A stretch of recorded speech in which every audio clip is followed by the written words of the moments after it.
determine where our roadbed will fit before we cut the base for the upper level. Parts of the upper level will be made from cutting out parts from the lower level. Then we'll guide you through the rather tedious cutting apart of the two sections forming the upper and lower levels. The beginnings of the upper level will take shape, and you'll start to see how the layout will finally look.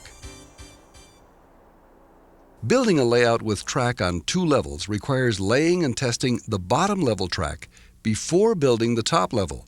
Although our bottom level track appears on this video, the installation of this track is covered in our fourth tape of this series, Laying Track. At least you get to have a little fun before continuing on with the bench work.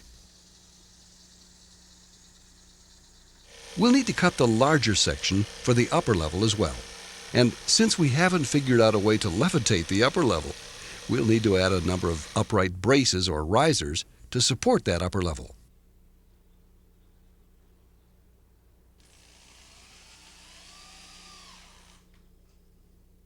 We'll also show you how to dress up the perimeter of the layout with some classy-looking fascia boards. And we'll even include a great-looking control panel for one side of the layout.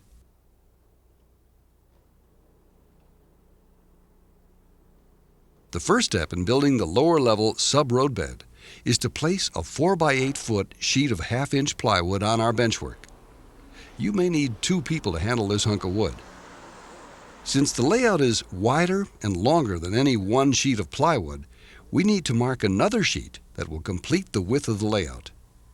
Lay that second sheet under the first, square it off at the edges, and mark the second sheet, using the first as a ruling line. Make sure everything is nice and square, and even with the edges of the joists.